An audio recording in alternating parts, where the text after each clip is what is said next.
Isang malayong kagubatan, may dalawang magkaibigang hayop, ang tusong unggoy at ang mabait na pagong.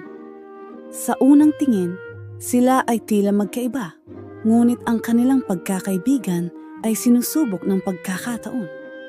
Kilalanin natin sila, si unggoy na laging naghahanap ng paraan para makalamang, at si pagong na laging tahimik ngunit puno ng karunungan.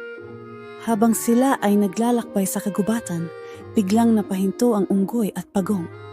Sa kanilang harapan, nakita nila ang isang puno ng saging na may mga bunga na halos hinog na. Ang mata ng unggoy ay kumikislap sa kasakiman. Tingnan mo, Pagong, isang puno ng saging. Ang dami ng bunga. Sabi ng unggoy.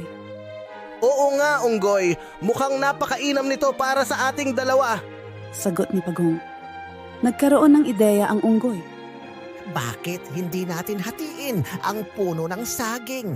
Sabi niya na may tusong ngiti. Ang kanyang plano ay kunin ang itaas na bahagi ng puno. Iniisip na ito ang may pinakamagandang bahagi. Pagong, hati tayo. Ako ang kukuha ng itaas na bahagi ng puno at ikaw ang bahala sa ibaba. Sabi ni unggoy. Parang hindi yata patas, unggoy. Ngunit sige, kung yan ang gusto mo.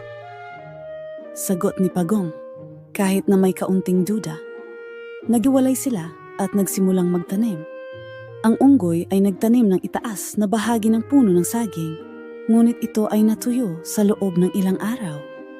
Samantala, ang pagong ay maingat na inalagaan ang kanyang bahagi, ang ugat, na nagsimulang mag-ugat at magdulot ng bagong puno. Habang ang pagong ay abala sa pag-aalaga ng kanyang tanim, ang paligid ay tahimik, ang hangin ay malamig, at ang mga ibon ay masayang umaawit. Makalipas ang ilang linggo, ang tanim ng pagong ay lumago ng malusog at nagsimulang mamunga ng mga hinog na saging. Samantala, ang itaas na bahagi na itinanim ng unggoy ay nalanta at nagdulot ng pagkabigo. Bakit parang hindi tumutubo ang akin? Pero ang puno ni Pagong, ang daming bunga. Sabi ng unggoy na may halong inggit. Sabi ko na sa'yo, unggoy, ang ugat ang tunay na nagpapalago sa puno. Paliwanag ni Pagong. Hindi mapigilan ng unggoy ang kanyang kasakiman. Sinubukan niyang angkinin ang bunga ng puno ng pagong. Siya ay umakyat sa puno nang hindi nagpaalam at sinimulan ang pag-ani. Sandali lang, unggoy. Hindi ba tayo ay magkasosyo? Hindi mo dapat inaani ng mag-isa ang mga bunga. Sabi ni Pagong na may halong pag-aalala. Ako lang naman ang marunong umakyat, Pagong. Kaya akin na lahat ito. Tugon ng unggoy na may kasakiman. Nang makuha ng unggoy ang lahat ng saging, tumanggi siyang magbigay ng bahagi sa pagong. Habang siya ay masayang kumakain sa taas ng puno, ang pagong ay nag-isip ng paraan para maparusahan ang mapanlinlang na unggoy. Hindi man kaya ni Pagong labanan ang unggoy ng pisikal, naisip niyang gamitin ang kanyang talino. Habang natutulog ang unggoy sa puno, sinimulan niyang ilagay ang kanyang plano sa aksyon. Maingat niyang inilagay ang mga matutulis na tinik sa ilalim ng puno ng saging. Kinabukasan, nang bumaba ang unggoy mula sa puno, natapakan niya ang mga tinik at napasigaw sa sakit. Napagtanto niya ang kanyang pagkakamali, ngunit huli na ang lahat.